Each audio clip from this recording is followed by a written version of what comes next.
नमस्कार दोस्तों, कैसे हैं आप सभी। दोस्तों, आप में से काफी सारे लोगों को कमेंट आ रहा था कि सर मेरे पास 35(3) का नोटिस आ रखा है और मेरे को 7 दिन के अंदर प्रेजेंट होने के लिए बोला गया है, या जो है मैं अभी कोई नोटिस वगैरह मेरे पास अभी आया नहीं है और मेरे को डायरेक्टली अगर वहां पर जाना है तो किस तरीके से मेरे को पुलिस वाले से बात करनी है, वो मेरे से क्या सवाल कर सकते हैं। तो वही आज मैं आपको क्लियर करने वाला हूँ। काफी लोग जो है मेरे को घर ही से कॉल नहीं करते हैं। कभी कभी जो कस्टमर जो दूसरे स्टेट में गए हुए हैं, पुलिस स्टेशन में बैठे हैं, वो भी मेरे को कॉल करते हैं कि सर मैं यहाँ पर आ रखा हूँ, यहाँ पर इन्वेस्टिगेशन ऑफिसर नहीं है, या वो रेड पे गया हुआ है, या वो मेरे को ये तरीके से बोल रहे हैं और ये बोल रहे हैं करने के लिए, क्या ये सही है या ये गलत है। तो वो चीजें मैं आपको थोड़ा सा क्लियर करने वाला हूँ। देखिए दोस्तों, अगर आपके पास 35(3) का नोटिस आया हो या नहीं आया हो और आप उस स्टेट में जा रहे हैं जहां से आपका कंप्लेंट रजिस्टर है, चाहे आपके अकाउंट को फ्रीज लगाओ, होल्ड लगाओ या लीन लगाओ, आप दिल्ली रहते हैं, कंप्लेन आपका मान के चलिए कि राजस्थान से या मान के चलिए गुजरात से, और आप जाने का सोच रहे हैं कि मैं एक बार जाऊं और जाके मेरा काम हो जाए। तो यहाँ पर एक चीज मैं आपको बताना चाहूंगा कि अगर आप ऐसा सोचते हैं कि मैं एक दिन में जाके और वापस आ जाऊंगा, तो बहुत ही रेयर ऐसा चांस होता है कि आप सेम डे गए और सेम डे वापस आ गए।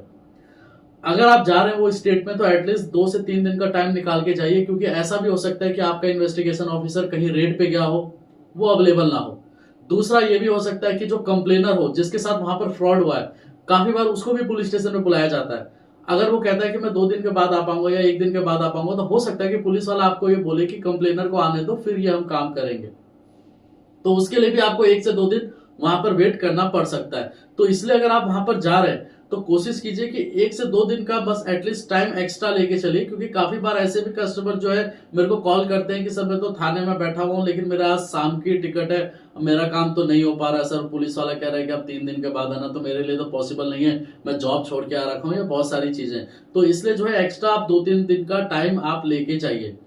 दूसरी बात यहाँ पर आप ये मैं बताना चाहूंगा कि जैसे मान के चलिए कि आप वहां पर गए और आपके इन्वेस्टिगेशन ऑफिसर मिल गया, आपके अकाउंट में मान के चलो फ्रॉडलेंट अमाउंट आया है 10,000, 5,000, 15,000, जो भी XYZ आया है, तो आपको जो डॉक्यूमेंट कैरी करना होगा, आपका KYC हो गया, जैसे आपका पैन कार्ड हो गया, आधार कार्ड आप ले जाइए, ये आप साथ में लेके रखिए। उसके बाद बैंक का स्टेटमेंट हो गया, जिस मंथ में वो पैसा क्रेडिट हुआ था। जैसे मान के चलिए कि अक्टूबर 5 तारीख को आपके अकाउंट में पैसा क्रेडिट हुआ 20,000 रुपए, तो वो 20,000 रुपए जिस मंथ में ट्रांजेक्शन हुआ, उस पूरे मंथ का जो है आप स्टेटमेंट ले लीजिए।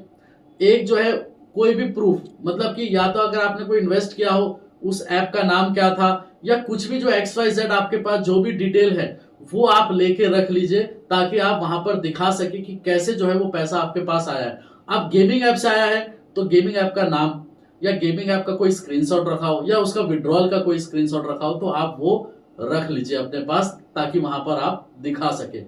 तो ये सारी चीजें कैरी कर लिया, और आपके ब्रांच का और ब्रांच मैनेजर का, दोनों में से कोई भी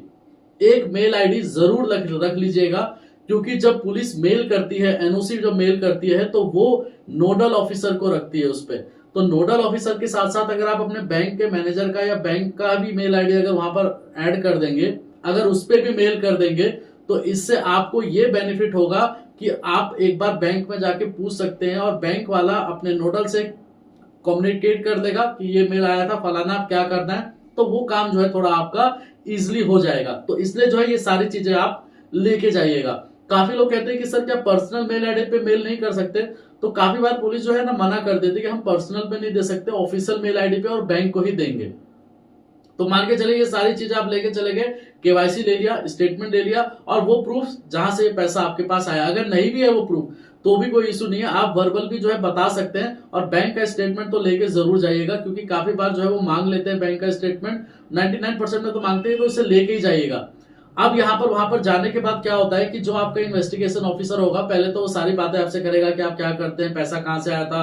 कहाँ काम करते हैं, जो भी है वो आपके बैकग्राउंड के बारे में जानना चाहेगा। उसके बाद जो है कंप्लेनर को बुलाया जाता है। अगर पुलिस आपको ये कहते हैं कि आप जो है ये पैसा वापस कीजिए जो फ्रॉडलेंट अमाउंट आया है, तो वो ये बोल सकती है कि या तो कंप्लेनर को आप दे दीजिए, या कैश के रूप में दे दीजिए, या उसी के अकाउंट में डिपॉजिट करा दीजिए, ये आपको बोल सकती है। उसके बाद जब आप इसको डिपॉजिट कर देते हैं, तो पुलिस वाले जो है आपको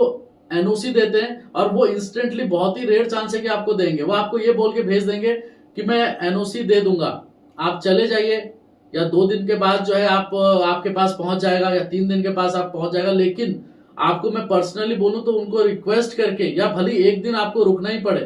रिक्वेस्ट करके आप वहां से मेल लेके ही जाए, नहीं तो बहुत बार ऐसा हुआ है कि कस्टमर वहां पर पुलिस स्टेशन गया और पुलिस स्टेशन के बाद अपने घर पहुंच गया और पुलिस वाला फोन ही नहीं उठा रहा, बोला था कि 2 दिन के बाद मैं एनओसी दे दूंगा और एनओसी अभी तक आ ही नहीं है। तो इसलिए जब भी आप अगर कंप्लेनर को पैसा दे चुके हैं और ऊपर से जो भी खर्चा वहां पर आता है वो दे चुके हैं और आपको जो है बोला जाता है कि सर आपको मैं मेल 2 दिन के बाद कर दूंगा या 1 दिन के बाद कर दूंगा, तो उससे रिक्वेस्ट करके पुलिस वाले से कि सर नहीं प्लीज आप थोड़ा सा अर्जेंट बेसिस पे कर दीजिए क्योंकि मेरी कुछ जॉब का प्रॉब्लम है या जो मेरी सैलरी अटकी हुई है या ईएमआई से जो भी आप बोल सकते हैं उनको वो बताइए। और बताने के बाद जो है कोशिश कीजिए कि मेल जब वहां से डन हो जाए तभी आप वापस आए, क्योंकि काफी बार ऐसा होता है कि पुलिस वाले की तरफ से एक प्रॉमिस किया जाता है लेकिन 99% जो है मेल ही नहीं मिलता कस्टमर को कि मेल नहीं किया हुआ है सर अब मैं क्या करूं। क्योंकि देखिए दोबारा आपको जाना वहां पर पॉसिबल नहीं है, अगर एक दिन अगर आप रुक के काम करा लेंगे तो वो आपका इजी रहेगा। तो मोरल ऑफ द स्टोरी यही हुआ कि अगर आप वहां पर जा रहे हैं तो पहले बात तो घबराए नहीं। काफी लोग ये सोचते हैं कि मेरे को जो है अरेस्ट कर लेंगे, तो अरेस्ट करने के लिए भी क्या एविडेंस है कि जो आपको अरेस्ट करेंगे। अगर 500-600 रुपए के लिए लोगों को 1000-2000 के लिए अगर अरेस्ट करने लग गए तो इस हिसाब से तो कितने सारे लोग जो है अभी जेल में चले जाएंगे। तो ऐसे ही डायरेक्टली अरेस्ट नहीं होते, आप डायरेक्टली पहले उसको क्लियर करवा लीजिए ताकि भविष्य में कोई दिक्कत ना आए।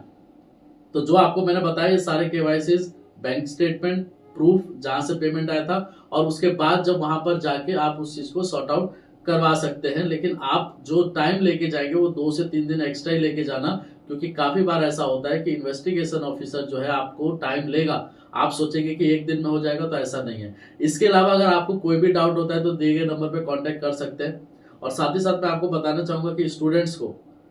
हर एक वीडियो में बोलता हूँ, अभी एक और वीडियो आने वाला है। कस्टमर जो आए थे बिहार से, वो भी स्टूडेंट ही थे, कैसे कैसे क्या हुआ उसका वीडियो जो है अभी आगे आने वाला है। उसको देख के हो सकता है कि स्टूडेंट को थोड़ी समझ में आए कि कैसे जो है दिक्कत आपको आती है। आप सोच रहे हैं कि मैं गेम खेल के 1000-2000 जीत रहा हूँ, लेकिन आज के डेट में जो है गेम खेलना और आपके ऊपर कोई कंप्लेंट हो जाना और उसके बाद वही अकाउंट नंबर आपको जॉब के टाइम पे मांगना और वो अकाउंट फ्रीज हो, तो बहुत दिक्कत हो जाती है। तो इसलिए जो है स्टूडेंट को खासकर मैं बोलना चाहूंगा कि प्लीज दोस्तों ये गेमिंग एपिंग में कुछ भी नहीं रखा है। इन्वेस्टमेंट करना है तो जॉब वॉब करोगे तब आप देख लेना, लेकिन अभी स्टूडेंट लाइफ में अपना टाइम और अपना जो समय है वो मत खराब कीजिए। ठीक है दोस्तों, धन्यवाद।